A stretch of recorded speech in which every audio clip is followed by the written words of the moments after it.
Hi viewers, welcome to our channel. ప్రపంచం ఆశ్చర్యపోతుంది. America, Israel లాంటి అగ్రరాజ్యాలు ఏకమై ఇరాన్పై విరుచుకుపడుతుంటే 14 రోజులుగా ఇరాన్ ఇంకా ఎలా ఎదురుదాడి చేస్తుంది? టాప్ లీడర్షిప్ చనిపోయారు. మెయిన్ కమాండ్ సెంటర్స్ ధ్వంసమయ్యాయి. అయినా సరే ఇరాన్ యొక్క డ్రోన్లు, మిసైల్స్ అమెరికా బేస్ల మీద నిప్పులు కురిపిస్తూనే ఉన్నాయి.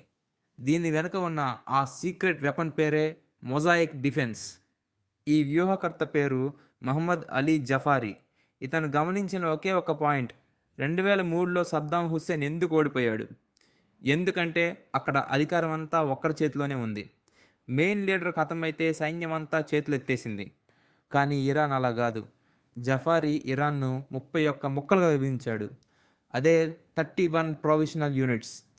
రాజధాని టెహ్రాన్ పేలిపోయినా, లీడర్ చనిపోయినా ఈ 31 యూనిట్స్ ఎవ్వరికీ చెప్పక్కర్లేదు. ఎవరి ఆర్డర్ కోసం వెయిట్ చేయక్కర్లేదు. వాళ్ళ టార్గెట్ ఒక్కటే: డెస్ట్రాయ్ ద ఎనిమీ. ఇది ఒక హైడ్రా లాంటిది. ఒక తల నరికితే మరో 100 తలలు పుట్టుకొస్తాయి. ప్రతి ప్రావిన్స్కి సొంత మిసైళ్ళు, సొంత ఇంటెలిజెన్స్, సొంత ఆర్మీ ఉంటాయి. అమెరికా ఎక్కడ కొట్టాలో అర్థం కాక జుట్టు పీక్కుంటుంది. ఎందుకంటే ఇరాన్ ఆయుధాలన్నీ అండర్ గ్రౌండ్ టన్నెల్స్లో, కొండల మధ్య దాచబడ్డాయి. వీళ్ళ సిద్ధాంతం ఒక్కటే: absorb the pain and keep fighting. అంటే దెబ్బలు తిన్నా సరే తిరిగి కొట్టడం ఆపకూడదు. గత 14 రోజులుగా జరుగుతున్నది ఇదే.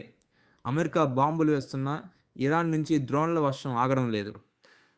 కానీ ఇందులో ఒక పెద్ద రిస్క్ ఉంది. సెంట్రల్ కంట్రోల్ లేకపోవడం వల్ల ఏ కమాండర్ ఎప్పుడు ఏ డెసిషన్ తీసుకుంటాడో ఎవరికి తెలియదు. ఇది గనక మిస్ఫైర్ అయితే ప్రపంచం మొత్తం థర్డ్ వరల్డ్ వార్లోకి వెళ్ళడం ఖాయం. అమెరికా దగ్గర టెక్నాలజీ ఉండొచ్చు, కానీ ఇరాన్ దగ్గర తెగించి కొట్టే మొజాయిక్ డిఫెన్స్ ఉంది. ఈ యుద్ధం గెలవడానికి కాదు, ఓడిపోకుండా ఉండడానికి ఆడుతున్న మైండ్ గేమ్. గుర్తుపెట్టుకోండి, అగ్రరాజ్యాన్ని ఓడించాలంటే అణ్వాయుధాలు అక్కర్లేదు. చావుకెదురెళ్ళే తెగింపు ఉంటే చాలు. History is not written by winners, it is written by those who refuse to surrender.